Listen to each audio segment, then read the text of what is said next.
반갑습니다. 옆에 계신 분들하고 우리 샬롬 인사 한번 나눌까요? 잘 오셨습니다. 예.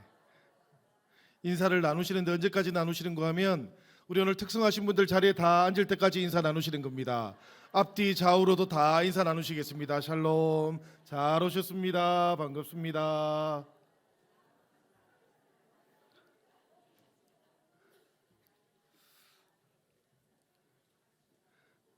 한 다리 걸쳐서도 인사 나누셔야 되겠습니다. 예. 감사합니다.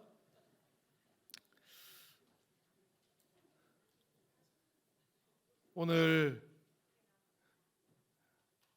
제가 조금 간증 같은 신앙 이야기를 여러분들하고 나누려고 그래요.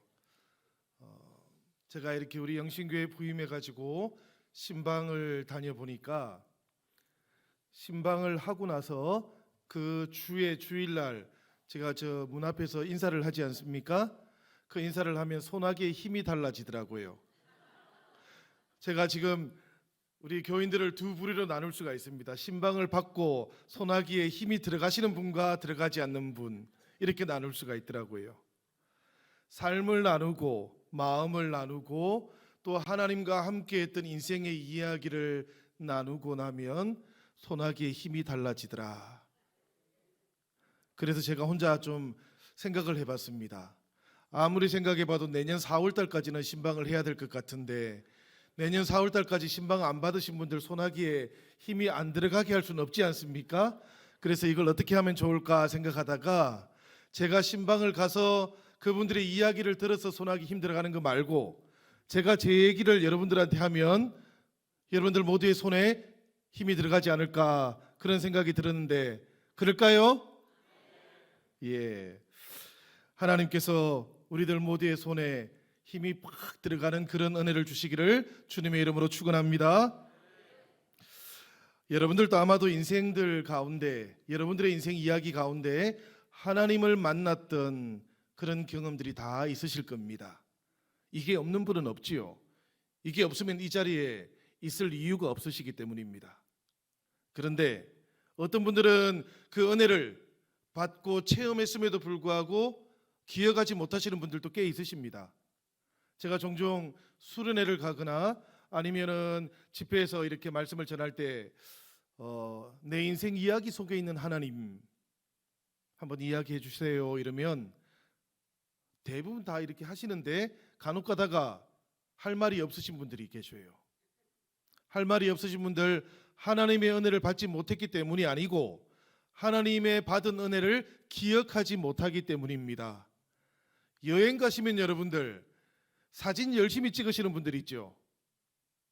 마치 사진 찍기 위해서 여행 가시는 분도 있습니다. 제가 저 마테오른이라고 저 알프스에 한번 갔다 온 적이 있거든요. 그런데 거기에 가니까 어김없이 우리 한국 분들이 많이 오셨어요. 그런데 마테오른을 감상하지 않으십니다. 그 아름다운 광경을 핸드폰으로만 보고 계셔요. 다들 그 사진 찍느라고. 제가 옆에 가서 이건 사진으로 찍지 말고 눈으로 보셔야 됩니다 그랬는데도 열심히 사진만 찍고 오시더라고요. 그 아름다운 광경을 기억하기 위해서죠, 그죠? 사진을 찍는 이유는 기억하기 위해서입니다. 그런데 사진을 정말 열심히 찍으셨는데 여행 갔다 오시면 생각보다 많은 분들이 그 사진을 다시 안 본대요.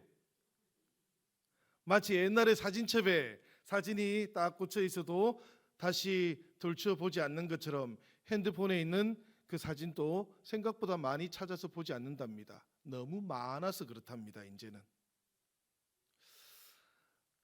우리 인생에 찾아오셨던 하나님의 은혜를 우리가 잘 기억하지 못하는 이유가 무엇일까 생각해 보면 어쩌면 우리는 하나님을 그 앨범 속에 잊혀져 있는 사진처럼 그렇게 대하고 있는 것은 아닐까 그런 생각도 좀 들어요.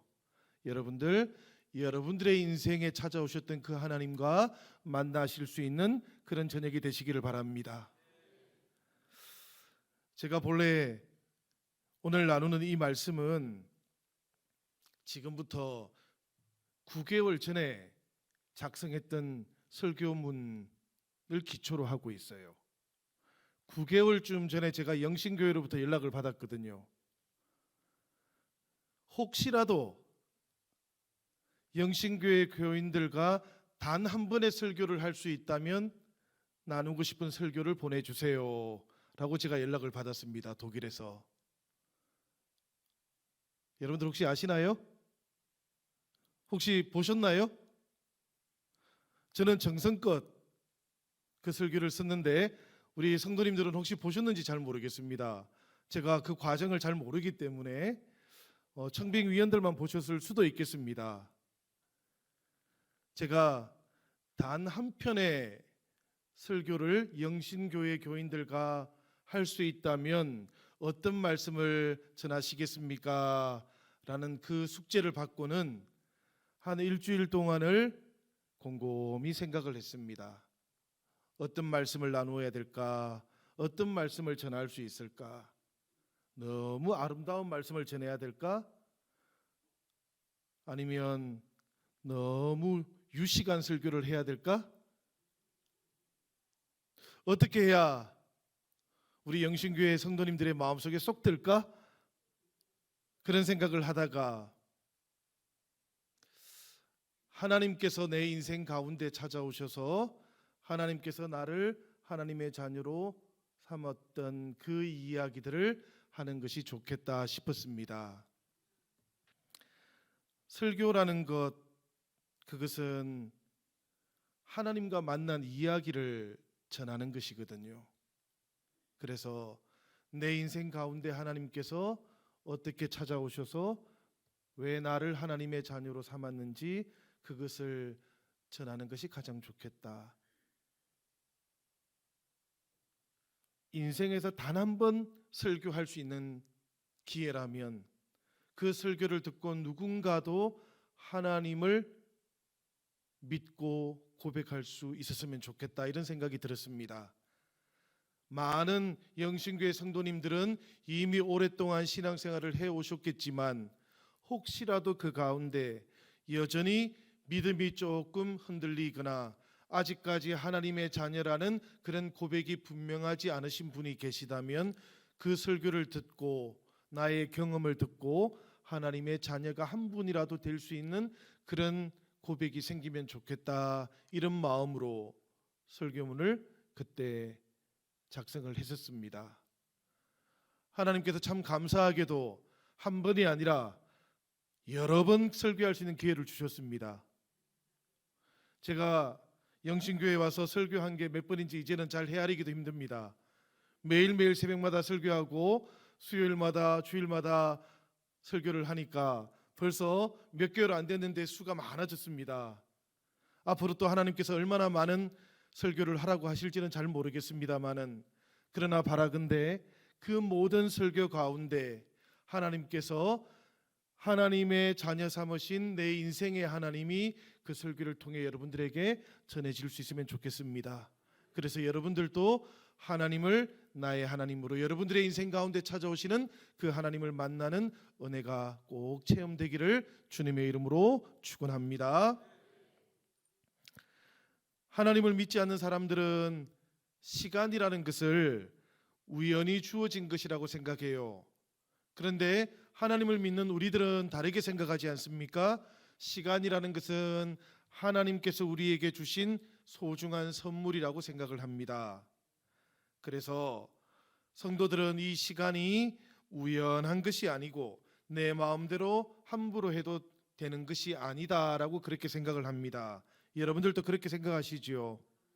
이 시간이라는 것, 그것을 통해서 하나님께서는 우리의 인생 가운데 찾아오시는 것이고, 이 시간 속에서 하나님께서는 나를 만나 주시고, 이 시간 속에서 하나님께서는 나를 위로하시고, 이 시간 속에서 하나님께서는 나와 더불어 동력하기를 원하시기 때문에 시간보다 소중한 것은 없습니다. 여러분,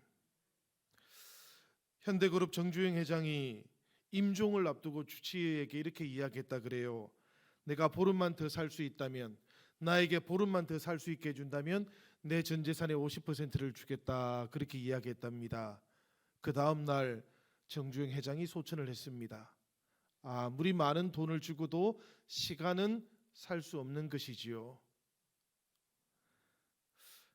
사실 이 시간이라는 것은 아무리 생각해 보아도 사람의 것은 아닌 것 같습니다, 여러분. 성경은 그래서 오늘 말씀처럼 세월을 아끼라 그렇게 권면하고 있어요. 귀한 것이니까 헛되이 낭비하지 말아야 된다, 그런 말씀입니다. 이 세월을 아끼라라는 말씀의 의미는 우리가 지난번에 에베소서 말씀을 나눌 때 제가 잠깐 설명한 적이 있었습니다마는, 여기서 세월이라는 단어는 카이로스를 뜻하는 것입니다. 이 카이로스라는 것은 하나님의 시간입니다. 그러니까 세월을 아끼라라는 이 말은 풀이해 보자면 하나님의 시간을 아끼세요라는 그런 뜻이에요. 그냥 흘러가고 있는 이런 시간이 아닙니다, 여러분. 나에게 주신 하나님의 시간을 아끼세요라는 그런 뜻입니다. 생각해 보면 나에게 주어진 하나님의 시간, 인생이라는 그릇에 담겨져 있는 소중한 하나님의 시간을 잘 아껴야 된다, 그런 이야기입니다. 하나님 만날 때 하나님 앞에서 함께 돌아보게 될 여러분의 인생이라는 그 시간이 텅 비어 있지 않기 위해서, 우리들 모두는 언젠가 하나님을 만나게 되지 않습니까, 여러분? 우리가 하나님을 만나게 될 때 그 하나님 앞에서 함께 우리는 우리의 시간들을 돌아보게 될 텐데, 그때 인생이라는 그 시간이 텅 비어 있지 않아야 하지 않겠습니까? 그 시간이 하나님과 함께 했던 시간으로 가득 채워져 있어야 하지 않겠습니까? 사랑했던 시간으로 충만해져 있어야 되지 않겠습니까? 내 인생의 시간이라는 것이 그렇게 충만해져서 시간이 구원받을 수 있으면 좋겠습니다. 세월을 아끼라, 이 말은 하나님의 시간을 아끼라라는 그런 뜻인데요. 이 아끼다라는 말도 제가 에베소서를 강의할 때 이미 말씀을 드렸습니다. 이 뜻은 엑사고라스라는 뜻인데, 그 뜻이 속량하다, 구원하다라는 그런 뜻이라고 했습니다. 그러니까 세월을 아끼라라는 이 말의 전체적인 뜻은 이런 것이죠. 하나님의 시간을 속량하십시오. 하나님께서 여러분들에게 허락하신 그 하나님의 시간을 구원하십시오라는 그런 뜻입니다, 여러분. 이 말씀이 갈라디아서 3장 13절에도 4장 5절에도 같은 의미로 사용되고 있는데요. 우리가 그 말씀을 한번 보겠습니다. 우리 먼저 갈라디아서 3장 13절의 말씀인데 한번 같이 읽어보겠습니다. 그리스도께서 우리를 위하여 저주를 받은 바 되사 율법의 저주에서 우리를 속량하셨으니, 여기에 보면 구원하다라는 말은 속량하다라는 말로 그렇게 표현이 되어 있어요. 4장 5절에도 보면 이런 말씀이 있습니다. 우리 화면을 한번 보시고 같이 해보겠습니다. 시작. 율법 아래 있는 자들을 속량하시고 우리로 자녀의 명분을 얻게 하려 하심이라. 이 말씀에도 보면 속량하다, 구원하다라는 말이 들어있죠. 우리가 인생을 우리가 구원해야 된다, 하나님의 시간을 구원해야 된다, 이런 뜻들이 갈라디아서에는 많이 나오고 있습니다. 사실 하나님의 시간을 구원하는 일이 이렇게 중요한데 이게 쉬운 것은 또 아닙니다, 여러분. 왜 그런가 하면 시간이라는 것이 정말 손살같이 지나가는 것 같거든요. 그저 물리적인 시간의 이야기뿐만은 아닙니다, 여러분. 우리가 살아가고 있는 인생의 시간이 어찌나 빨리 지나가는지요. 그렇죠, 권사님들? 쏜살같이 지나가는 이 세월 속에서 어떻게 하면 우리가 이 하나님의 시간을 잘 구원할 수 있겠습니까, 여러분? 이게 정말 중요하지 않겠습니까? 우선 우리가 기억해야 될 건 이것 같습니다. 우리가 하나님의 시간을 구원한다라고 할 때 이거는 우리가 시간을 전략한다라는 의미는 아니에요. 하나님의 시간을 구원하라라고 말할 때 이 뜻이 시간을 잘 쪼개어서 사용하라, 한마디로 말하면 열심히 살으라 이런 뜻이 아닙니다, 여러분. 우리가 이런 말과 혼동하면 안 되겠습니다. 누가복음 12장에 보면 부자가 한 사람 나옵니다. 이 부자가 축복을 받았습니다. 하나님께서 쌓아둘 곳이 없을 만큼 큰 복을 주셨어요. 그리고 나니까 이 부자가 그때부터 무슨 고민을 하는가 하면 이 많은 재물을 어디에 쌓아두어야 될 것인가, 그렇게 고민하다가 정말 기쁜 고민을 하는 거죠. 즐거운 비명을 부르는 것이죠. 그리고는 열심히 무엇을 하는가 하면 재물을 쌓아둘 창고를 만듭니다. 그렇게 해서 창고를 열심히 만든 다음에 뭐라고 하는가 하면 이제 모든 것이 준비되었으니까 내 영혼아 편히 쉬어라, 그렇게 자기 영혼에게 말한다 그럽니다. 그런데 여러분 한번 생각해 보시기를 바랍니다. 이 부자는 지금 스스로에게 평안을 주고 있어요. 이 부자 더 이상 하나님으로부터 평안을 받아야 될 이유를 가지고 있지를 않습니다. 이 대목이 대단히 중요합니다, 여러분. 이 사람은 이제 하나님을 찾지 않게 되었습니다. 하나님께서 주실 평안을 자기가 자기에게 주니까 하나님이 필요하겠습니까, 여러분? 성경은 이런 사람을 향해서 어리석은 자여 그렇게 불렀습니다. 왜 이 부자가 어리석었을까요, 여러분? 시간을 낭비했기 때문입니까? 아니지 않습니까? 열심히 살았지 않습니까? 게으르지도 않았지 않습니까? 그런데 성경은 왜 이 사람을 어리석다고 그렇게 말할까요? 이 사람이 살아온 시간 때문입니다. 이 사람이 살아온 시간이 하나님하고는 관계가 없기 때문입니다. 이 사람이 살아온 그 시간 가운데에는 사랑이 담겨져 있지 않았기 때문입니다. 오직 이 사람의 시간은 자신의 욕망하고만 관계를 가지고 있기 때문입니다. 하나님께서 보시기에 그래서 그의 인생이 어리석었습니다. 하나님께서 보시기에 그렇기 때문에 그 사람의 시간이 허무했습니다. 하나님께서는 부자의 수고가 헛되니까 그의 모든 인생은 어리석은 것이다, 그렇게 말씀하신 겁니다. 애쓰고 수고했지만 그 모든 애쓰고 수고한 이 모든 시간이 오직 자신의 욕망하고만 관계가 있고 그 욕망을 채우는 데에만 이용되었기 때문에 하나님하고 관계가 없어져 버렸습니다. 부자의 인생은 하나님의 시간이라고 하는 그 영원하고는 도저히 이어질 수가 없었던 것이지요. 그래서 하나님 앞에서 이 사람의 인생과 시간 모두가 다 텅 비어 있게 되었습니다. 아마도 이 부자가 하나님께 갔다면, 하나님과 함께 그 인생의 시간들을 돌아보았다면 그 시간이 텅 비어 있을 겁니다. 하나님으로 충만해져 있지도 않고 사랑으로도 충만해져 있지 않고 욕망으로 가득한데, 그 욕망이라는 것은 하나님의 나라에서는 존재하지 않기 때문에 그래요. 그래서 그 시간은 텅 비어 있을 겁니다. 부자가 살았던 이 시간을 우리는 시간의 타락이라고 그렇게 불러도 좋을 것 같습니다. 하나님께서 처음에 인간을 창조하셨을 때 시간도 창조하셨지요. 이 시간이라는 것도 피조물입니다, 여러분. 이 피조된 시간을 하나님께서 사람에게 주신 겁니다. 그래서 사람은 이 시간과 함께 하나님을 찾도록 되어 있었습니다. 그리고 하나님과 함께 동행하기 위해서 이 시간이라는 것은 사람에게 주어졌던 것입니다. 하나님과 함께 세상을 복되게 하기 위한 기회이기도 했습니다.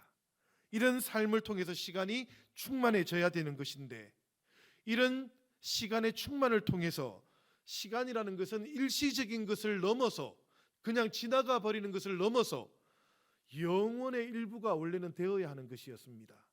우리가 이 세상에서 살다가 하나님의 영광에 도달해서 영원히 살게 되는 것처럼 시간이라는 것도 원래는 그런 것이었습니다. 시간이라는 것도 충만해지면 하나님의 영혼과 이어지게 되는 것이었거든요. 그런데 이 시간이 인류의 타락과 함께 타락해 버렸던 거예요. 이 세상의 모든 창조 세계가 구원을 기다리는 것처럼 시간이라는 것도 구원받기를 기다리면서 하나님의 자녀들을 지금도 기다리고 있는 것입니다. 에베소서 5장 16절 후반부에 이런 말씀이 나오지요. 세월을 아끼라 날들이 악하니라. 이 악하게 된 날들, 이것이 무엇인가 하면 바로 시간의 타락을 의미하는 것입니다. 그래서 이어지는 에베소서 5장 17절 말씀은 우리에게 이렇게 권면하고 있는 것이죠. 한번 같이 읽어보겠습니다. 시작. 이 날들 속에서 어리석은 자가 되지 말고 오직 주의 뜻이 무엇인지 이해하는 사람이 되십시오. 형제자매 여러분, 이 말씀 속에서 어리석은 자라는 말은 아프론이라는 말인데요, 이 말의 본래의 뜻이 뭔가 하면 하나님에 대해서 무감각한 사람을 말하는 겁니다. 하나님에 대해서 무감각한 사람을 가리켜서 어리석은 사람, 그러니까 주의 뜻이 무엇인지도 감각하지 못하는 사람이에요. 영원하신 하나님에 대해서도 무감각한 사람이에요. 오직 이 사람이 감각적으로 느끼는 것은 무엇인가 하면 이 세상의 것들입니다. 사라져버리게 되는 이 세상의 것들에만 감각이 발달해 있는 사람을 가리키는 겁니다. 세상을 살면서 하나님이 주신 인생의 참 뜻이 어디에 있는지, 나를 향한 주의 뜻이 무엇인지도 생각하지 않고 세상의 흐름에 하루하루 자신을 내맡긴 채로 살아가면 그 인생과 함께 주어진 시간도 허무해진다라는 말씀이에요. 성경이 우리에게 하나님의 시간을 구원하라 말씀하시는 이유가 바로 여기에 있습니다. 여러분, 악하게 된 날들 속에서 무감각하게 자신을 내맡긴 채로 살아가다 보면 하루하루 열심히 살아도, 여러분, 하루하루 열심히 살아도 그 결과가 하나님과 관계없는 삶이 될 수 있다는 이야기입니다. 중요한 것은 여러분, 열심히 사는 게 아니에요. 열심히 사는 것만으로는 해결되지 않는 인생의 문제가 있다는 이야기입니다. 여러분, 열심히 살았는데도 하나님으로부터 어리석다라고 그런 말씀을 들으면 얼마나 억울하겠습니까? 우리의 인생이 열심히 살았는데도 하나님 앞에서 우리의 시간들을 돌아보았는데 그 시간이 텅 비어 있기만 하다면 얼마나 억울하겠습니까? 우리가 어떻게 해야 하는 겁니까, 여러분?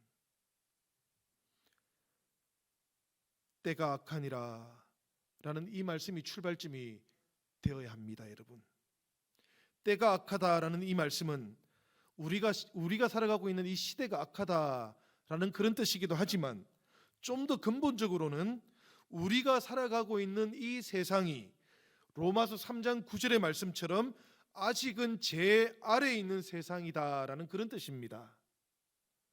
지금 우리가 살아가고 있는 이 세상은 완전히 하나님으로 충만해져 있는 세상은 아니에요. 이 세상은 은혜가 다스리는 세상이 있는 반면에 제 아래에 있는 세상이기도 한 것입니다. 여러분, 세상이 아직 이렇게 제 다스림 아래에 있기 때문에 사람들은 그 속에서 세상이 원하는 가치라든지 흐름에 그냥 순응하면서 열심히 사는 것만으로는 부족하다라는 그런 이야기입니다. 어떻게 해야 할까요? 권사님들 좀 알려주십시오. 장로님들 좀 알려주십시오. 어떻게 하면 되는 겁니까? 우리 인생의 이 근본적인 문제는 어떻게 하면 해결될 수 있는 것입니까? 성경은 아주 분명하게 이렇게 말합니다. 하나님께서 주신 인생이라는 시간을 구원하기 위해서는 바다 속으로 난 길을 따라서 애굽을 탈출했던 이스라엘 백성들처럼 제 아래에 있는 세상으로부터 하나님께로 탈출할 수 있어야 된다라는 라고 성경은 분명하게 우리에게 일러주고 있습니다. 이 탈출을 로마서 6장 4절과 11절은 그리스도 예수와 함께 그분의 죽음에 연합함으로 죄에 대하여 죽고 그리스도 예수 안에서 하나님에 대해서 사는 삶이라고 그렇게 표현해 놓고 있습니다. 성도 여러분, 죄에 대해서 죽었다라는 말씀에서 이 죽음이라는 것, 이것은 관계가 절대적으로 소멸되었다라는 뜻이에요. 죄에 대해서 죽었다라는 말의 뜻은 죄와의 관계가 절대적으로 소멸되었다라는 그런 뜻입니다. 그러니까 마찬가지로 하나님에 대해서 살아있는 자가 되었다라는 뜻은 하나님과는 뗄 수 없이 이어지게 되었다. 이어지기는 교회입니다. 우리가 그죠? 하나님과는 뗄 수 없이 이어지게 되었다라는 그런 뜻이에요. 그런데 여기서 우리가 꼭 중요하게 기억해야 되는 게 하나 있습니다, 여러분. 제가 종종 오랫동안 신앙생활 하신 분들에게도 이런 이야기를 듣습니다. 아이고, 내가 죽어야지. 내가 죽어야지. 내가 죽는 거 아무런 의미가 없어요, 여러분들. 여러분들이 죽는 거 아무런 의미가 없어요. 착각하시면 안 됩니다, 여러분. 성경은 그렇게 얘기하지 않습니다. 성경이 말씀하고 있는 건 뭔가 하면 예수와 함께 그분의 죽음에 연합되라고 얘기하는 겁니다. 여러분들 각자가 죽는다고 해서 변화되는 거 아무것도 없습니다. 여기 서 있는 윤종필 목사라는 이 사람이 죽는다고 해서 여러분에게 어떤 변화도 일어나지 않습니다. 제가 죽는다고 해서 제 인생이 달라지는 것도 없습니다, 여러분. 성경은 그렇게 가르치고 있지 않아요. 예수와 함께 예수의 죽음에 연합하는 것, 그게 중요하다고 성경은 우리에게 가르쳐주고 있는 겁니다. 여러분들, 예수 그리스도와 함께 연합되어 계십니까? 예수와 연합되어 있다면 예수님의 그 죽음과도 연합되어 계신 게 맞습니까? 예수 그리스도께서 그 죽으신 이유가 죄를 단번에 끊기 위함이었습니다. 우리 인생 가운데 도저히 벗어날 수 없는, 해결할 수 없는 인생의 문제가 있었기 때문에 그 근본적인 문제를 단번에 끊어버리기 위해서 하나님께서 스스로 죽음을 택하신 것 아닙니까? 그것을 통해서 이 죄와의 관계, 우리가 맺고 있는 끊을래야 끊을 수 없었던 죄와의 관계를 단번에 끊어주신 것이죠. 그렇기 때문에 우리가 그 예수와 함께 예수의 죽음에 연합될 때만 우리는 단번에 인생의 이 근본적인 문제로부터 탈출할 수 있는 겁니다, 여러분. 내가 죽는다고 탈출되는 게 아니에요. 내가 죽으면 여러분, 제 안에서 죽게 되는 겁니다. 제가 죽는 게 아니에요, 여러분들. 이것을 우리가 분명히 구분할 줄 알아야 됩니다. 하나님과 이렇게 이어지는 사람, 그 사람을 성경은 어떻게 말하는가 하면 더 이상 죄가 주장하지 못하는 은혜 아래에서 살아가는 사람이 된다라고 그렇게 말씀합니다. 로마서 6장 14절의 말씀이에요. 이런 사람은 거룩함에 이르는 열매를 영생에 이르기까지 맺으면서 살아갈 수 있도록 성령의 인도함을 받게 된다라고 성경은 우리에게 알려줍니다. 로마서 8장 2절의 말씀입니다, 여러분. 그러니까 정리를 해보면 이렇습니다. 열심히 사는 것 자체가 잘못된 것은 아니에요, 여러분. 우리가 신앙생활을 시작하고 난 후에 열심히 살지 않아도 된다라고 제가 말씀드리고 있는 것도 아니에요. 제가 말씀드리고 싶은 것은 이겁니다. 열심히 살되 우선은 인생의 근본적인 문제로부터 해결되어야 한다. 이게 중요하다는 이야기입니다, 여러분. 인생의 근본 문제가 있다라는 거예요. 인생에는 열심히 사는 것 말고 해결되어야 하는 근본 문제가 있다라는 이야기입니다. 이것을 해결하고 하나님의 은혜 안에서 거룩함의 열매를 맺으면서 살아가시면 우리의 모든 삶은, 우리가 살았던 모든 시간은 한 걸음씩 한 걸음씩 하나님의 영광에 이르게 될 것이고, 열심히 사셨던 여러분 모든 시간들이 하나님 앞에서 결코 헛되이 사라지는 일도 일어나지 않게 된다는 이야기입니다.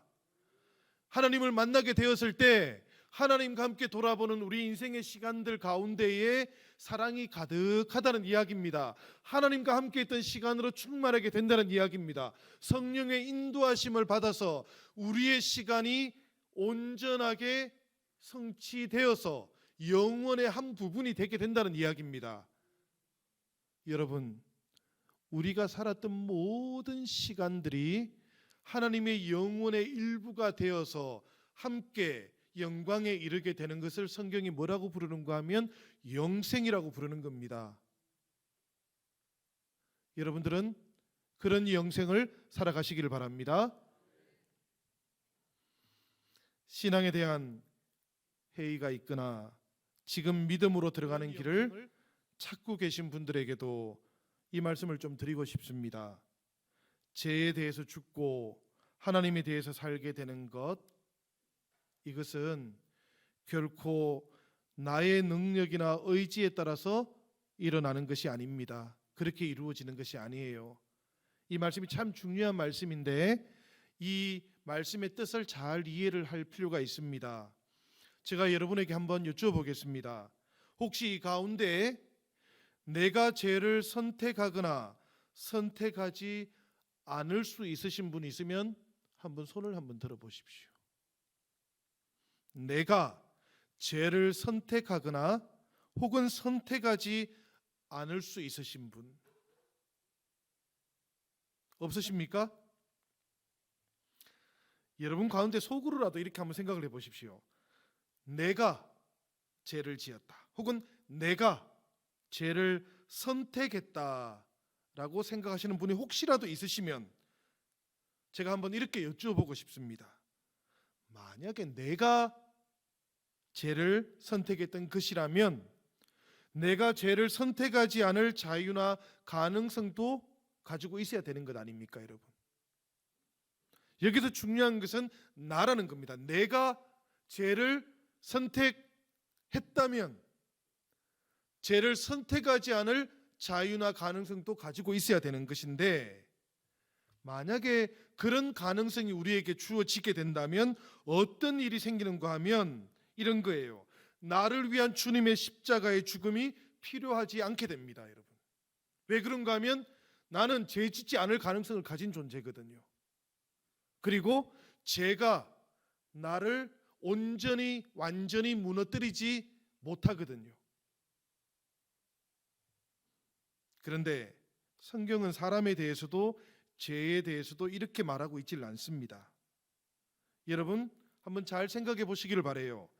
죄를 지은 우리들의 경험을 한번 떠올려 보시기를 바랍니다. 우리가 주님의 백성으로 아무리 살아가 보려고 해도 자꾸만 무너졌지 않습니까? 결심을 하고 기도를 했는데도 언제 우리가 그렇게 기도했나 싶지 않습니까? 성령의 사람이었다가도 죄인인 것처럼 우리는 살지 않습니까? 이게 나만의 경험인가요? 여러분들의 경험이기도 하지 않습니까, 여러분? 우리들만의 경험일까요? 사도 바울의 경험이기도 하지요. 로마서 7장 15절 16절 말씀인데 우리 한번 같이 읽어보도록 하겠습니다. 우리 같이 한번 이 말씀 읽도록 하겠습니다. 시작. 내가 행하는 것을 내가 알지 못하노니 내가 원하는 것은 행하지 아니하고 도리어 미워하는 것을 행함이라. 만일 내가 원하지 아니하는 그것을 행하면 내가 이로써 율법이 선한 것을 시인하노니 이제는 그것을 행하는 자는 내가 아니요 내 속에 거하는 죄니라. 이 말씀이 있지요. 7장 19절 20절 말씀도 유사합니다. 한 번 더 읽어보도록 하겠습니다. 19절과 20절 말씀입니다. 시작. 내가 원하는 바 선은 행하지 아니하고 도리어 원하지 아니한 바 악을 행하는도다. 만일 내가 원하지 아니하는 그것을 하면 이를 행하는 자는 내가 아니요 내 속에 거하는 죄니라. 이 바울 사도의 고백은 죄라는 것이 사람 안에서 어떻게 작동하는지를 우리에게 잘 보여주고 있습니다. 학자들은 종종 이 바울의 고백을 그래서 죄의 현상학, 좀 어려운 말로 그렇게 부르기도 해요. 어떻게 우리 안에서 현상적으로 나타나는지 이런 이름을 붙이기도 했는데요. 혹시 여러분들 가운데 바울 사도가 이 고백을 하면서 죄를 지은 책임을 사람한테 안 돌리고 죄한테 다 떠넘기는구나, 그러고 나면 그럼 우리는 아무거나 해도 되겠네, 죄를 지어도 되겠네, 혹시라도 이렇게 생각하시는 분이 있을지도 모르겠습니다. 그런데 여러분, 그것은 분명히 착각입니다. 왜냐하면 사람의 능력을 그렇게 가대평가하시면 안 되기 때문입니다. 동시에 죄의 힘을 그렇게 과소평가해서도 안 되기 때문입니다. 바울 사도가 죄를 지은 책임을 지금 죄한테 떠넘길 수 있는 능력을 가지고 있다고 말하는 게 아니에요. 책임을 죄한테 떠넘길 수 있는 능력을 가지고 있다면 사람은 이미 죄를 다스릴 능력을 가지고 있는 겁니다. 바울 사도가 말하는 건 정반대죠. 사람은 죄가 가지고 있는 그 힘 앞에서 굉장히 무력하다, 연약하다, 깨어질 수밖에 없다. 바울도 그랬다, 나도 그렇더라라고 그렇게 말하고 있는 겁니다. 선을 행하기 원하는 내 안에 내가 원하지 않는 악을 행하게 하는 힘을 가지고 있는 어떤 존재가 있더라. 바울 사도의 말이 이 얘기 아닙니까, 여러분? 생각을 이렇게 해보십시다. 만일 문제가 나에게 있다면, 좀 전에 설명드린 것처럼 내가 죄를 선택하지 않고 내가 죄를 짓지 않을 수 있는데도 죄를 선택했고 죄를 지은 것이라면, 여러분, 그렇다면 우리는 종교가 필요하고 신앙이 필요한 게 아니에요. 뭐가 필요한가 하면 교육이 필요한 겁니다. 왜 그런가 하면 죄를 선택하지 않을 나를 교육하면 됩니다. 죄를 짓지 않을 나를 잘 양성하면 돼요. 내 안에 그런 가능성이 있다면 말입니다. 사람 안에 그런 가능성이 있다면 하나님의 구원이 필요한 게 아니라 사람은 교육이 필요한 겁니다. 교육을 하면 돼요. 그런데 사람 안에 그럴 수 있는 가능성이 없기 때문에 성경은 하나님의 구원이 필요한 존재라고 우리에게 알려주고 있는 것이죠. 바울 사도의 표현을 빌어보자면 이런 겁니다. 죽도록 노력해서 내가 죄에 대해서 죽을 수 있다면, 내가 죽도록 노력했으라도 죄와의 관계를 근본적으로 끊어버릴 수만 있다면, 제 생각에는 바울은 그러고도 남을 사람입니다, 여러분. 바울이 맨날 그렇게 고백하지 않습니까? 나는 날마다 죽노라 라고 그렇게 말하지 않습니까? 날마다 십자가에 나를 못 박지 않고는 이 죄와의 관계를 끊을 수 없는 존재라는 것을 알기 때문에 바울은 이렇게 고백할 수밖에 없었던 거예요. 나는 날마다 죽습니다. 내가 그리스도와 한번 연합되어서 그분의 십자가를 통해서 그 죽음에 연합되어서 나는 이제 완전히 의인이 되었습니다라고 바울은 얘기하지 않습니다. 나는 날마다 죽습니다라고 얘기하지요. 제 생각에는 그래요. 죽도록 노력해서라도 죄와의 관계를 끊어버릴 수만 있었다면 바울은 죽을 수 있었을 사람이었습니다. 그렇지만 죽도록 노력해도 사람은 스스로는 죄에 대해서 죽을 수 없고 단지 죄 안에서 죽는다라는 것을 바울은 너무나 잘 알았던 겁니다. 그래서 바울이 유명한 고백을 하나 하지요. 오호라, 나는 곤고한 사람이로다. 이 사망의 몸에서 누가 나를 건져내랴. 그렇게 고백했던 것 아닙니까, 여러분? 이 고백이 바울 사도만의 고백인가요? 저는 바울 사도의 이 고백이 저의 고백이기도 합니다. 여러분들은 이 고백하고 있지 않습니까? 우리가 얼마나 곤고한 사람입니까? 얼마나 해결되지 않은 인생의 문제 때문에 어려워하고 있는 사람입니까? 이렇게 바울이 탄식하는 것처럼, 혹은 하나님에 대해서 죄인인지도 모른 채 살아야만 했던 우리들에게 로마서 6장 11절 말씀처럼 하나님은 죄에 대해서 죽은 자요 그리스도 예수 안에서 하나님에 대하여 살아있는 자들이 될 수 있도록 우리를 불러주셨던 것입니다. 저는 그렇게 부름을 받았습니다. 여러분,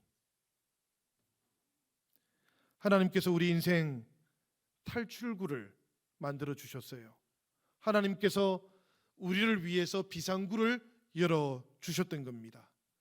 죄 없으신 예수 그리스도께서 죄 아래 있던 우리를 대신해서 죄에 대해서 단번에 죽으심으로 단번에 우리에 대한 죄의 다스림을 끊어 주셨기 때문이에요. 조건도 자격도 묻지 않고, 요즘 보험회사들이 이렇게 광고를 하더라고요. 조건도 자격도 묻지 않고 가입시켜 드립니다. 하나님께서 우리들을 하나님의 자녀로 불러주셨을 때 조건도 자격도 보지 않으셨습니다. 예전에 우리가 어떤 모습이었는지도 하나님은 문제 삼지 않으셨습니다. 그저 이전의 모습이 어떠했든지 상관없이 그리스도와 함께 죄에 대하여 죽고 하나님에 대하여 살고자 하는 사람에게는 하나님께서 이 비상구를 열어주셨어요. 하나님의 이 사랑을 받아들이기만 하면 된다라고 그렇게 말씀해 주셨습니다. 이 믿음으로의 초대와 사랑의 은혜가 이 밤에 여러분에게도 이미 도착해 있습니다. 형제자매 여러분, 저는 혹시 이 가운데 한 사람이라도 믿음이 분명치 않아서 하나님의 은혜가 늘 체험되지 않아서 그렇게 갈등하고 있다면 오늘 이 말씀을 다시 한번 꼭 들어보시기를 권면합니다. 왜 우리가 하나님 앞에서 설 수밖에 없는 존재인지 돌아볼 수 있기를 원합니다. 고백하건대 저는 이 하나님의 비상구를 통해서 하나님과 이어진 사람이 되었습니다. 1983년 어느 날인가 우연히 저는 교회로 부름을 받았습니다. 주님께서 부르신 그날부터 교회는 저에게는 언제나 집이었습니다. 아버지의 집에 있는 게 좋았습니다. 저는 아직 믿음이라는 게 뭔지도 모를 때였는데 그냥 좋았습니다. 설명할 길이 별로 없습니다. 여러분, 저의 신앙 고백이라는 것을 교회에다 제출을 했었는데요, 그때 제가 그렇게 설명을 해놨습니다.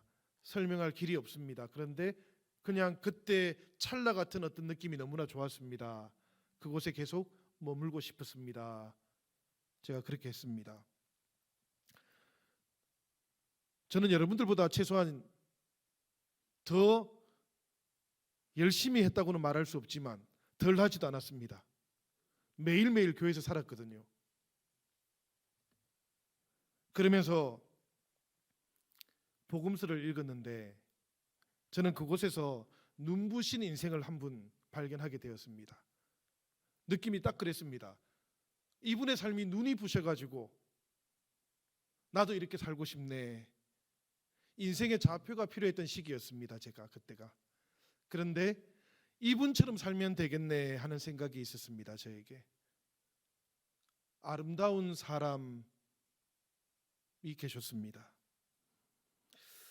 마음을 사로잡아 끄는 신비로운 힘, 국어사전 찾아보니까 매혹이라는 말의 뜻이 이랬습니다. 제가 그때 예수님에게 매혹당했습니다. 그렇게 교회를 맨날 가서 그곳에 머물러 있었는데 연세 많으신 할머니 권사님 한 분이 매일매일 교회를 청소를 하셨습니다. 그 권사님 청소하시는 거 제가 돕다가 사랑에 빠져버렸습니다. 청소를 하니까 사랑하는 마음이 생겼습니다. 여러분도 청소해 보시길 바랍니다. 기쁜 마음으로 청소하시면 사랑하는 마음이 생깁니다. 이영자 권사님이 우리 교회에서 아마 하나님을, 예수님을 제일 사랑할지도 모릅니다. 구석구석 손이 닿지 않는 곳이 없는 그 마음이라면 사랑의 마음이 저절로 생깁니다. 여러분, 제가 갔던 그 교회는 작은 교회였지만 손이 닿지 않는 곳이 없었습니다. 최소한 저의 손이 모든 곳에 한 번씩은 다 닿았습니다. 그 집은 주님의 집이기도 했지만 저의 집이기도 했습니다. 제가 나중에 이렇게 고백했어요. 주님, 저는 청소를 조금 했을 뿐인데 주님께서는 제 안에 사랑을 가득 채워주셨습니다. 많은 날들이 지난 후에 그때 일들을 자꾸만 떠올려 보니까 이게 착각이었습니다, 여러분. 제가 사랑한 게 아니었더라고요. 사랑은 주님께서 먼저 시작하셨습니다. 청소하다가 사랑하게 되었다라고 말하곤 했는데 돌아보니까 사랑으로 저를 가득 채우신 이후에 저는 한참 뒤늦게 가득 채워진 그 사랑의 어떤 끈을 하나 발견하고는 주님을 사랑한다고 그렇게 고백을 했던 것이었습니다. 고린도전서 8장 3절에 보면 이런 말씀이 있어요. 누구든지 하나님을 사랑하면 그 사람을 하나님도 알아주시느니라. 형제자매 여러분, 저는 이 말씀의 증인입니다.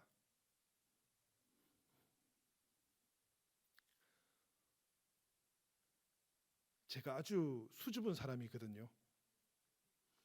제가 이렇게 사람들 앞에 서서 말하고 살게 되면 안 되는 사람이었거든요. 원래 사람 앞에 서면 제가 책이나 뭐 찬송을 하면 손을 이렇게 뜨는 사람이에요.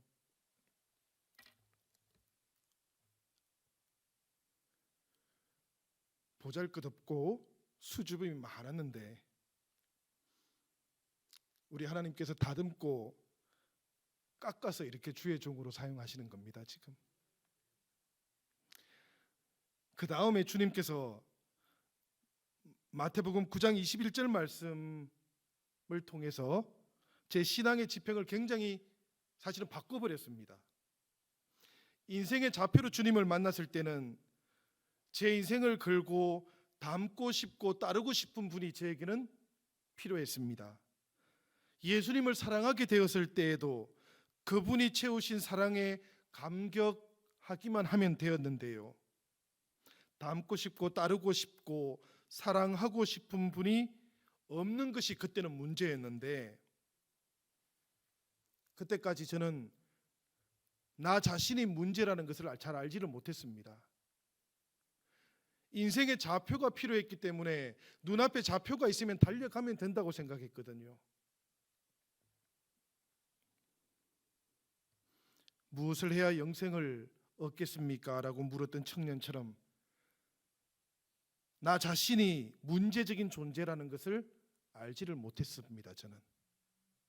그런데 이 마태복음 9장 21절의 말씀과 함께 그 여름에 성령께서는 겉옷을 만지고서라도 구원을 받고자 노력해야 하는 사람이 바로 저 자신이라는 것을 깨닫게 해주셨습니다. 그냥 고백시켜 주셨습니다. 그냥 그 고백이 나왔습니다. 저는 사실은 수줍음은 많지만 대단히 착한 사람입니다. 제가 이런 말씀 드리니까 못한데요. 착하게 살면 된다고 생각했습니다. 저는 열심히 살면 된다고 생각했고요. 한 번도 제가 문제적인 존재라고 생각해 본 적이 없었습니다. 저는. 그런데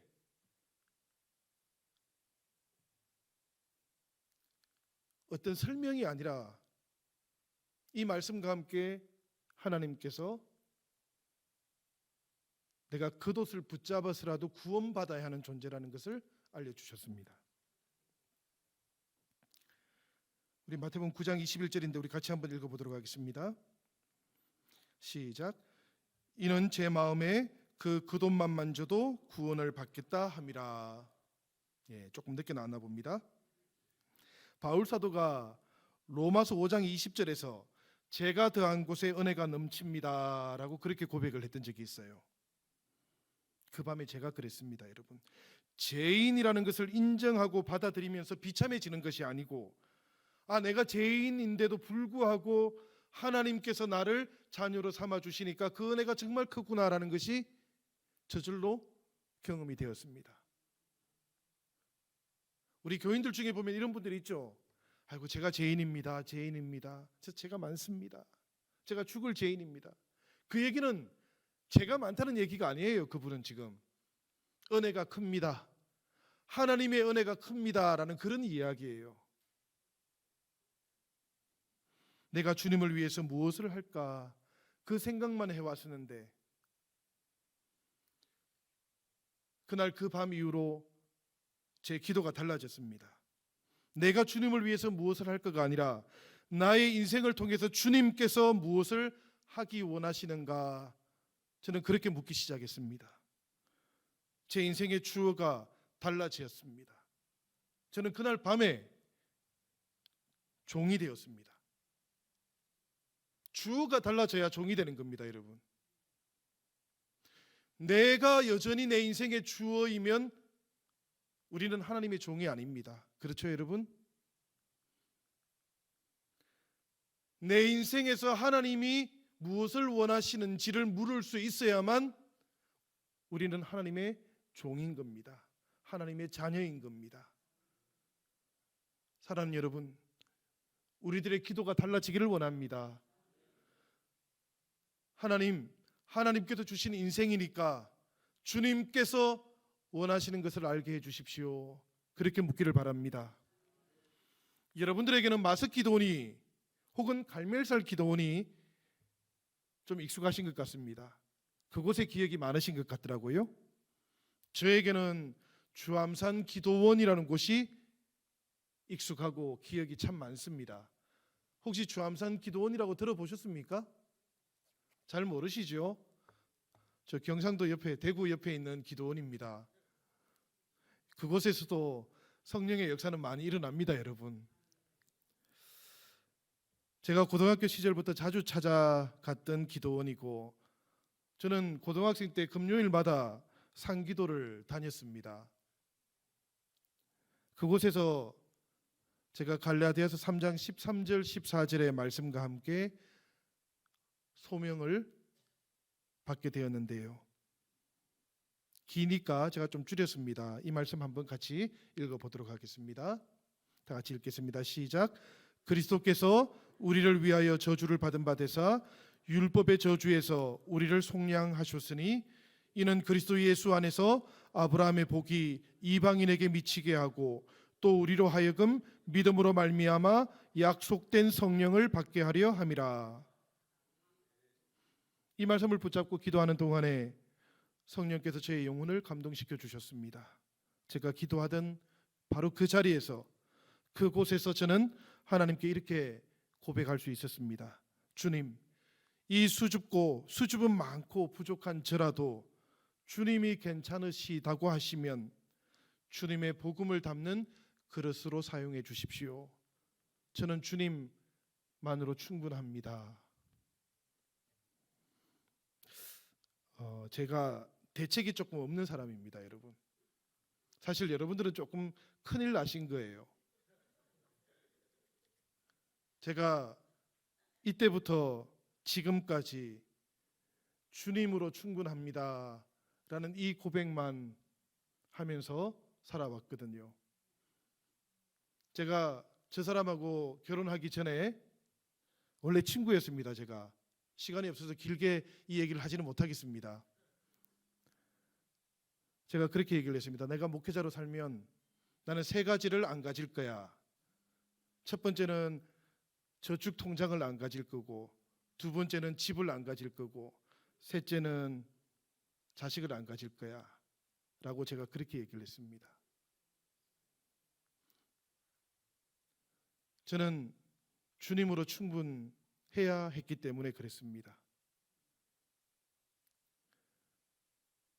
제 선배들과 목회자들의 삶을 보면 다들 그런 마음으로 소명을 받고 주의 길을 걸어가는데 어느 순간인가 그 길이 조금씩 휘어지는 것을 제가 보았습니다. 왜 그럴까? 주님으로 충분한 인생 가운데 그것을 위협하는 것들이 많이 생겨 나는 것을 보았습니다. 저 사람이 그 얘기를 듣고는 자기도 그렇게 하겠다 그래서 저희가 사귀기 시작했습니다. 그래서 여러분들은 더 큰일 났습니다. 대책이 없는 이 목사 가정을 여러분들이 청빙을 하신 겁니다. 사실은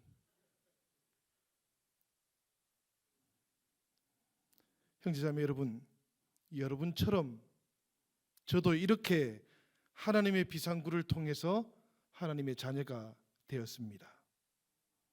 저는 여러분들도 여러분들의 인생의 이야기 가운데 이런 하나님의 이야기가 있을 거라고 생각을 합니다. 그 하나님과 만났던 모든 경험들이 그냥 앨범 속에 잊혀진 채로 머물러 있지 않기를 바랍니다. 그 하나님을 늘 만나시기를 바랍니다. 늘 기억하시고 그 하나님과 더불어 여러분들의 인생이 빛나게 되시기를 주님의 이름으로 축원합니다. 여러분과 저는 이전의 삶이 어떠했든지 하나님에 대해서 살고자 하는 이 그리스도 예수를 선택했습니다. 그리고 그분의 은혜 안에 살기로 결단을 했습니다. 그래서 우리는 이제 죄에 대해서 관계없는 사람이 되었고 주님 한 분으로 충분한 사람들이 되었습니다. 내 삶을 향한 주님의 뜻이 어디에 있는지를 주야로 묵상할 수 있기를 바랍니다. 세상 속에서도 성령의 인도하심을 따라서 거룩함의 열매를 맺으면서 살아가는 하나님의 자녀들이 되시기를 바랍니다. 그러면 여러분들의 시간, 인생이라는 그 시간이 하나님과 함께하게 될 것입니다. 그리고 그 시간이 하나님의 영원과 이어지게 될 것입니다. 사랑하는 우리 권사님들, 하나님의 영혼과 이어지는 인생이 되실 겁니다. 사랑하는 형제자매 여러분, 우리 영신교회 모든 가족들이 함께 사랑했던 시간들, 예배했던 시간들, 주님의 교회를 섬기면서 하나님을 영화롭게 했던 그 시간들이 하나님의 영원 속에서 함께 머물게 될 겁니다. 함께 신앙생활을 해왔던 우리 영신교회 신앙의 선배들의 그 모든 시간들과도 우리는 만나게 될 겁니다. 앞으로 하나님과 만나게 되는 모든 우리의 자녀들도 우리의 시간들을 또 만나게 될 겁니다. 그렇게 시간들은 이어져서 하나님의 영원 속에서 하나가 되게 될 겁니다. 그 시간들 속에서 저와 여러분들도 하나님의 영광의 잔치에 참여하는 은혜가 있기를 주님의 이름으로 축원합니다. 우리 같이 기도하겠습니다.